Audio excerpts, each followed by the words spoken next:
Right here, right now, what I've been saying for weeks, months even, is beginning to unfold right in front of our eyes with the Los Angeles Lakers, guys.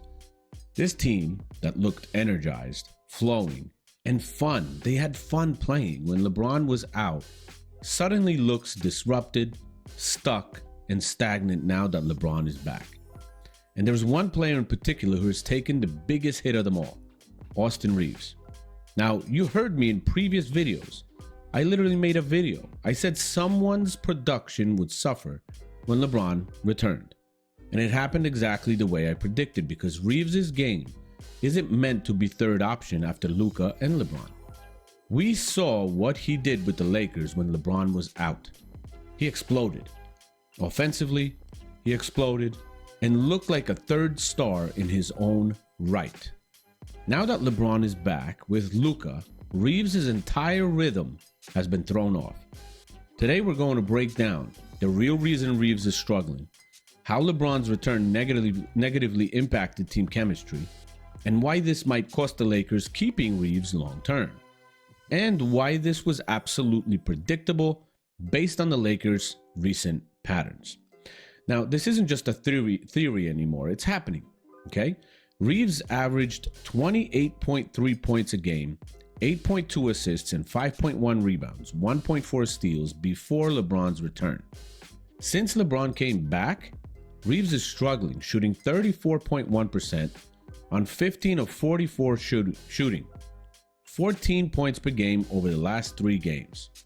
Now, if you remember, at the start of the season when LeBron was out for the first 14 games with sciatica, Austin Reaves came alive. He wasn't just good. He was producing all-star numbers. That wasn't just a hot streak. It was a pattern of him running the offense. He was winning games. Creating for others, attacking and building confidence. And I said it then, someone's production is going to suffer when LeBron comes back because of how this offense flows. I said it. We saw Reeves increase his usage. We saw him handle the ball more. We saw him create his own offense, shoot efficiently, and look like a real number 2 option next to Luka. That is the modern offensive profile. It thrives with open spacing and fluid ball movement. But watch what happened once LeBron returned. He didn't just come back in a vacuum. He came back taking shots and forcing half-court sets in a way this team wasn't operating when he was gone. The ball stops, and Reeves had to adapt to a new role, not his natural one. That's when everything started to slip. Now, LeBron's return has made it harder for Reeves. According to the Lakers Show Life article, when LeBron came back this season, Austin Reeves struggled to replicate that offensive rhythm he had without him. The piece even states, and I quote from the actual article, Reeves averaged elite numbers before James played his first game. Now things have fallen off with the superstar trio in the lineup. The article also continues, and it says, LeBron has shifted his offensive game at 41. His reliance on jumpers has slowed down Reeves.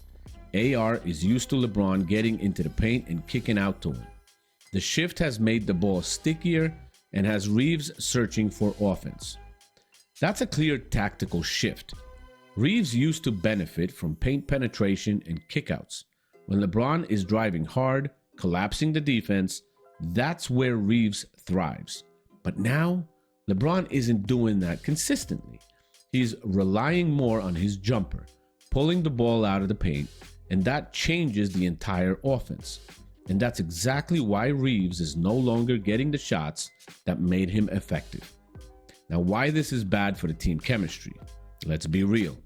Chemistry isn't just a buzzword. It's the engine that makes a team with multiple stars work. And chemistry only works when roles are clear. So when Reeves was the number 2 option without LeBron, he thrived. But put LeBron and Luka together, both dominant ball handlers, and suddenly Reeves' role becomes unclear. The article also points out that Reeves is slipping to a third option with LeBron back. This change means he still takes shots, but not his normal shots, not in rhythm shots, not in positions that fit his skill set and not the ones that he feels comfortable with. That's not Reeves not having a bad game. That's a systemic role problem.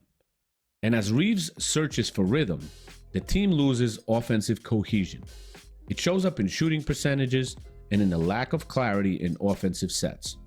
And even though some sources, like a recent interview, will tell you Reeves still loves playing with LeBron and Luka, feeling don't override performance trends.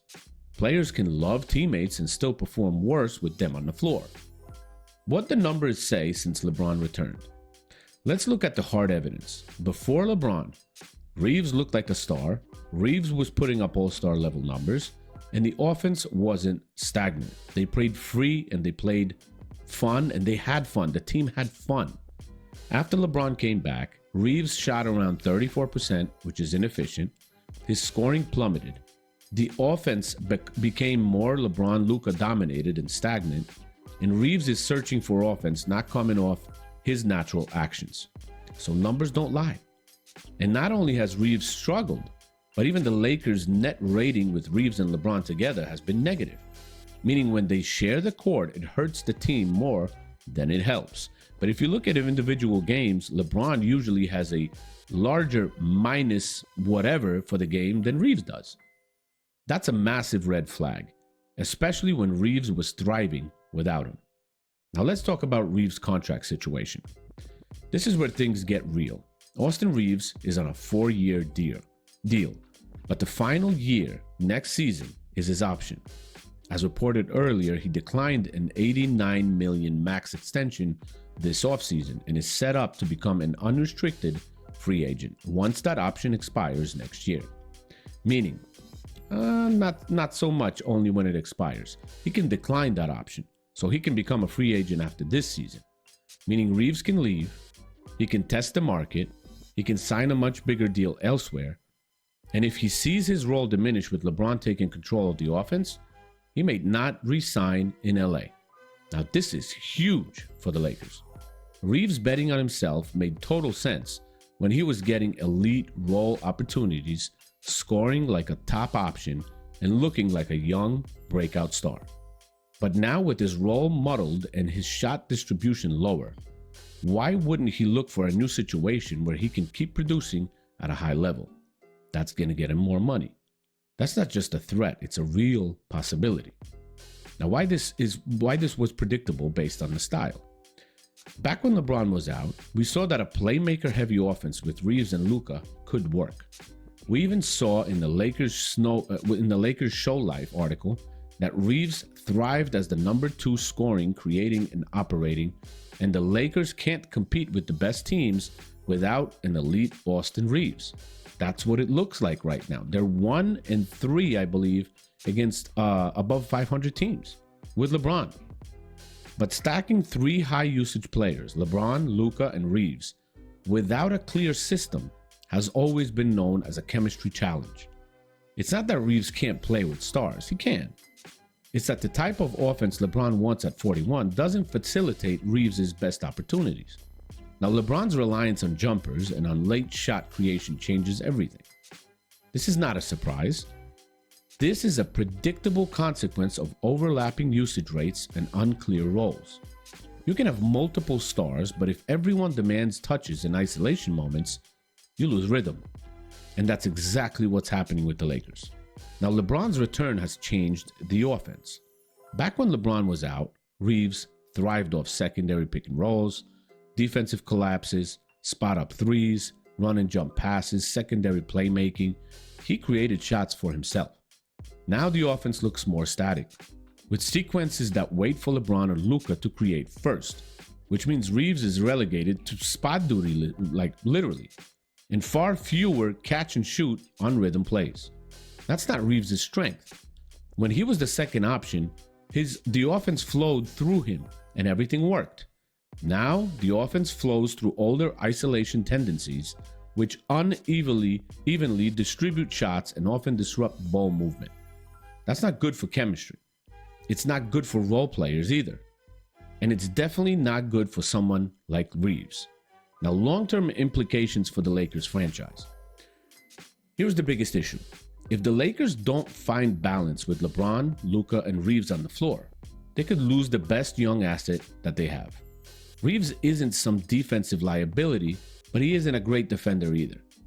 Even his defensive rating is pretty much identical to LeBron's, 119 to 118.9 for this season, showing the defensive argument doesn't justify his diminished role.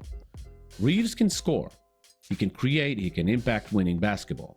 And if he leaves because his opportunities are limited by LeBron's game style, that's a self-inflicted future problem for the Lakers.